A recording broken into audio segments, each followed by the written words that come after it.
Welcome back to Tricks Fix. This week we are learning Aerisl Semi from scratch. There are three main steps to getting a powerful and consistent Aerisl Semi. Those are going to be your initial set and hold, your zone, and your chest positioning and release. So in this tutorial, I'm going to be using those three steps to help you get an Aerisl Semi that is usable. I do have another Aerisl Semi tips and tricks guide out for a more powerful Aerisl Semi and a more usable Aerisl Semi, but in this one, we're going to be going over how to learn it from scratch as requested. Three prereqs I would recommend for learning Aerisl Semi are going to be scoot, B-kick, and any form of outside crescent kick, anything that you prefer. It could be anything as small as pop 3 and anything as big as double 7. We're just going to use that to front swing. The scoot, I'll go over. All right, so let's start with B-kick. This is going to be, the B-kick is all about your initial set. The reason I'm using B-kick instead of aerial is because what happens with aerial is when you aerial, I'll use a cartwheel for example, okay? So you aerial, and you're here, and you land in hyper. It's much harder to go right over the top into semi position, okay? But with a B kick, it's very easy. Your left leg is already naturally coming around the side, so it's much easier to find that semi positioning. Even though the B kick also lands in hyper, it's just naturally going to open up to your semi side.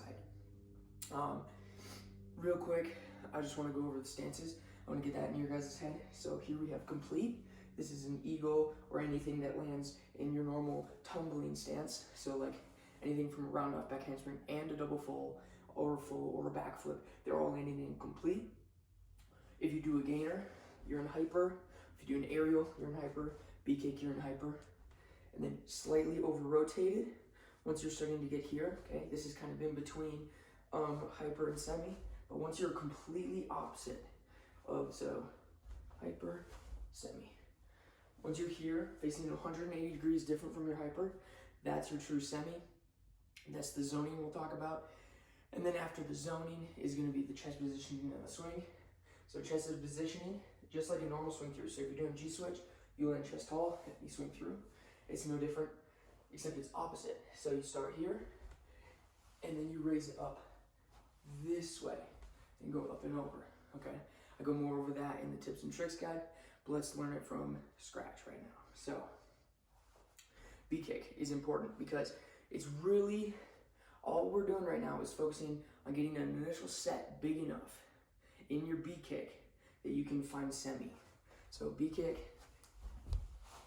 it can be as scrunchy as that. You just need to get the air awareness for this, because what happens is you're blind in this spot. You don't know anything other than your normal B-kick zone. But once you start doing this, you're getting all this awareness in your blind spot. All you need to do is do your B-kick and slowly get it to scooch over. It doesn't need to be powerful. It just needs to be helping you understand that zone. After that, what you're gonna do is get a good dip. The kick is much less important than the launch is, because what happens is this right arm is going to stretch really far for your aerial or your B-kick. You can think of them, B-kick and Aerisl Semi, they're essentially the same move. And I even think of my Aerisl Semi as kind of a B-kick, and I relate it mostly to double B-twist, the way the set works, the way I really yank it around. So I'm going to refer to them interchangeably. So when you're going into your Aerisl Semi, you're going to go big stretch in your lat and then launch off this leg. Once you do that, it's just the initial, you just hold that position. And you hold it until you get to. Okay, right now all we're talking about is the set, so that's what I want you to pay attention to. So right there, play it again in regular motion. Focus on that right arm really stretching, and how once the right hip gets over the left leg, that's when I jump. That keeps my DOM the same. And as I take off, I hold my left leg immediately, and then I just hold. Because that initial rip pulls it around into the semi positioning. Hyper is not a bail point when you're doing aerial semi. Recently, I've been talking about training efficiently a lot. Let's talk about how to efficiently train the set for aerial semi without having to drill. And by doing this, by setting your aerial semi and using moves like aerial hyper and aerial pop, you will be able to set aerial semi all the time and not actually have to do the aerial semi. And over time, once you come back to aerial semi, you'll be able to do it with ease. It might only even take a session. It might take 2 sessions, but you'll be able to train and improve on other aspects of your tricking without having to waste time just training aerial semi, because that just everybody hates just training the one move and not training other moves, or wasting an entire session on just one move, and you barely get progress from doing that. So it's much better to train something like an aerial wrap or an aerial pop, and then once you get good at that, then move to aerial semi. That's your in-between point. Here's an aerial pop. Look at how all the weight is put into that left leg, and then I'm launched up. But I have so much time to focus on that hyper positioning that it could easily be transferred into semi, but I don't need to worry about it. Now here's the aerial wrap, very similar to semi. My chest is not in semi positioning. My legs are very close. So doing these things is really going to help you find the zone and the power and your setup into your aerial semi. All right, now that you have a plan of attack and a way to start learning your aerial semi, let's go a little bit more in depth with the zoning aspect of it. We're going to learn zoning by using scoot. So I think it's safe to say that you're not learning aerial semi because you want to do aerial semi. I'm guessing that you're learning aerial semi because you want to do aerial semi front swing raise or front swing TDR or Gumby or anything that can take off, or the snapu that I showed in the earlier video.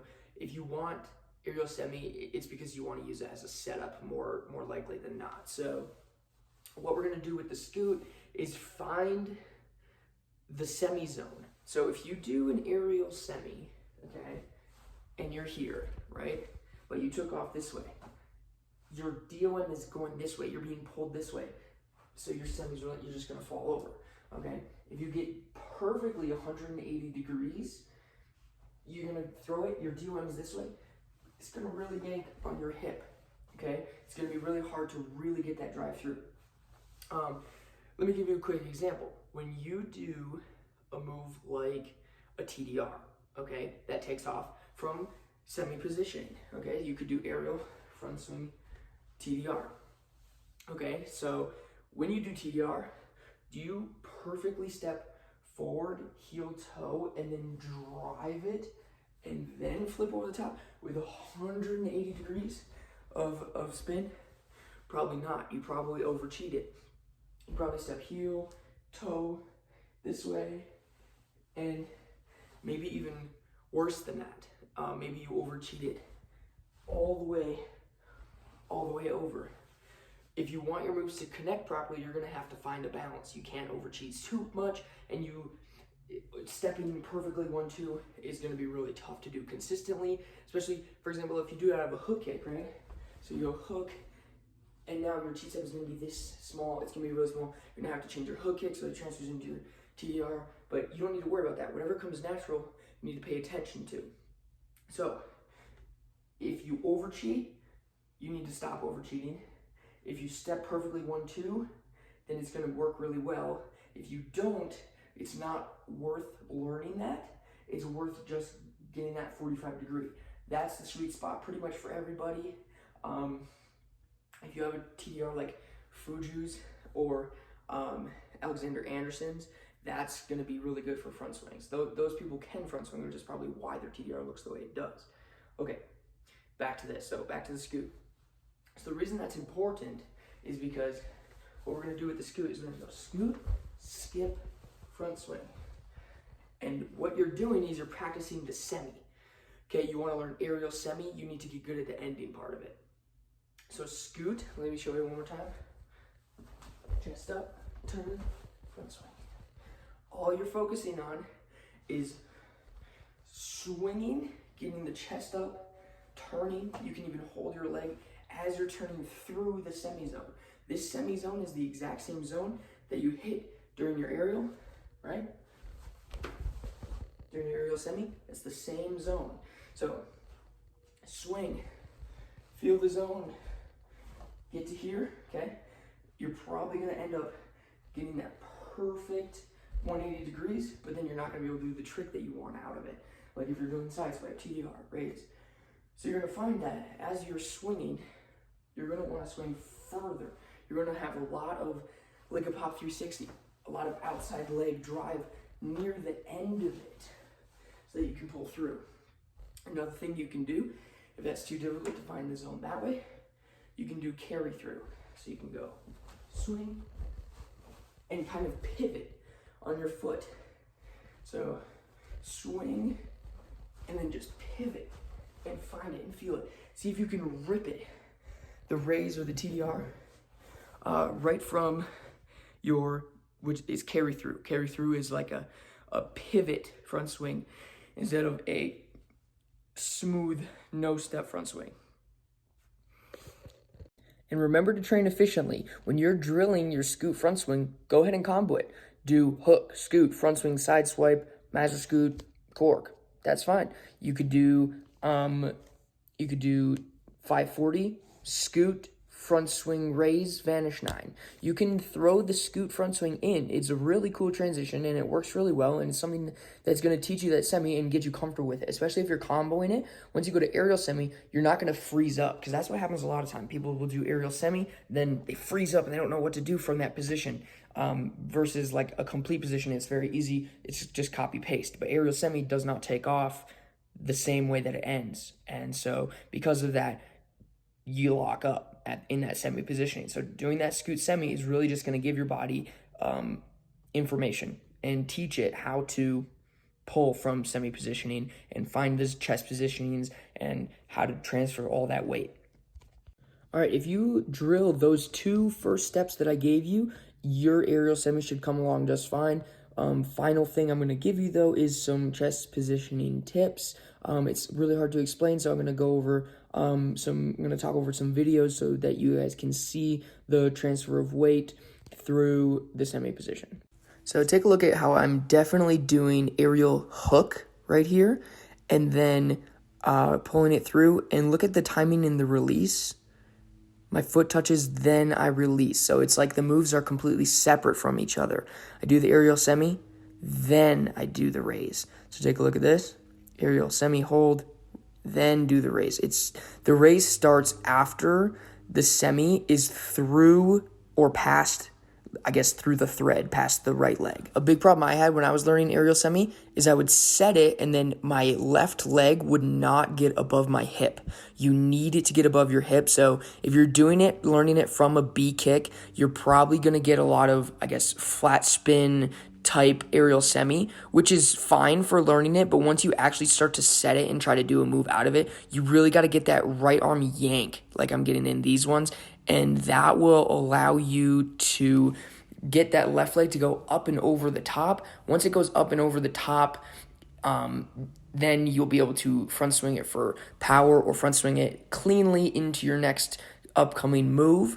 Another thing to keep in mind is that if you're doing it over the side like a B kick, then what's going to happen is that hyper is going to be a bail point. And if hyper is the bail point, then you're not going to be coming from over the top. So you really got to focus on setting it really forwards like an aerial, but then that right arm yank is going to allow you to do it as an aerial and not a Webster. And the right arm yank is also going to stop you from doing a B kick. So there's those 2 moves you need to keep an eye out for and make sure that you're really doing an aerial semi, getting that holding positioning during the hook. So aerial hook, hold, find semi, that is going to help you really hit that like side flipping zone. And then also remember to practice all these moves on trampoline. You can do like aerial hook right to your back. You can do gainer hook right to your back, side flip like Tirada grab. Doing those things is going to give you the air awareness so that you can get that hold on the left leg. It's going to give you the air awareness through to semi-positioning. I would not suggest doing actual front swings on tramp because that can be really bad for your knees or it could just screw up your tech in general. But learning the air awareness part of it is going to be super helpful on tramp. And one final missing link I want to talk about real quick is the pop threes and the double sevens that I mentioned in the beginning. So doing a scoot, swing, skip, front swing is going to be teaching you about the semi, and then doing a pop three front swing is going to also teach you about semi, then doing a double seven front swing. Basically, they're all leveling up, and I think that the Aerisl Semi is harder than double seven, pop three, and scoot, skip. I think those are the steps to take in order to get to Aerisl Semi. Being able to do all of those and then get the Aerisl Semi. Because if you rush to Aerisl Semi, like, you're only going to be able to hit it 1 out of 10 times, and I guarantee you when you understand the semi zone, that is not going to be the case. You're going to be hitting some sort of front swing trick out of it every single time. Another really good move you can practice is reverse ow. That's a really good one so that you do something, because sometimes turning your back to the floor is a bit scary. But yeah, that's pretty much everything I've got for you guys. Like, sub, and share, and comment any questions you might have and any suggestions for next week's video on tricks you might need help with.